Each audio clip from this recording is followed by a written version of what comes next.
Days after Times Now exposed how shameless MPs wanted a status update and pitched for privileges during air travel, the Civil Aviation Minister has cracked the whip for the first time while issuing detailed guidelines to Air India. Ashok Gajapati Raju has said that delays on account of VIPs will not be tolerated anymore. So that means these MPs who have been causing inconvenience to other passengers by boarding the flight at their own whims and fancies will not be entertained anymore. In fact, in its guidelines, the minister also has asked the loss-making airline to ensure that all business class seats are sold off before boarding. So this in effect means that MPs seeking free upgrades may not enjoy that privilege anymore. This action coming, of course, after Times Now's exclusive report on Achhe Din for MPs. But we are asking once again, what about the other privileges? Let's go across to Kashif, who's joining us on this story. Kashif, take us through the directives, the details of the directives that have gone out to Air India. It's a small start,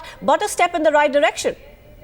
Well, it's good news for passengers, at least now that the minister has issued a diktat to Air India only, that at least the delays which were on account of VIPs held up flights in various airports. There were reports that many of these flights were delayed because the VIPs were not present in time. Remember, regular passengers have to report at domestic airports at least 1 hour in advance. Many of the VIPs, what we understand with reports coming in to the DGCA as well as the Civil Aviation Ministry, said that the VIPs came in to check in into their flights at the last minute, and that caused considerable delays across the network. Now what the minister has said to Air India is that there should be no delays. The airline should not be tardy in their flight schedules, and on-time performance should be reviewed constantly. This is one of the few guidelines which the minister has issued to Air India. But the question is that there were at least 17 privileges which the MPs of India, 800 MPs got on airports across the country.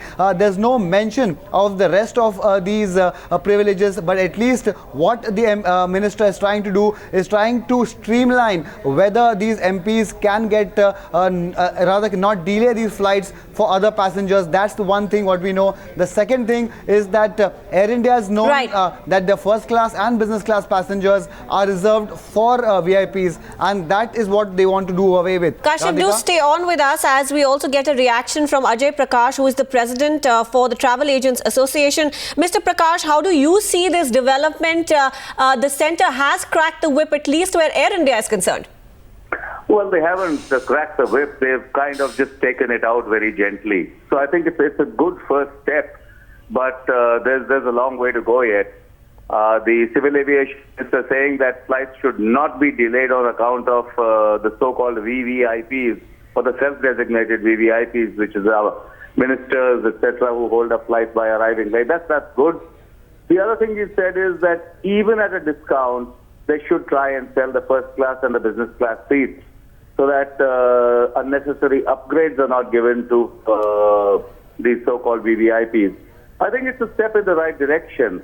What we need is this thing to be enforced and to make sure that all the privileges that were talked about, you know, the 52 privileges that were supposedly to be given to these people are not there in practice as well. It's one thing to make a statement, it's another to implement it.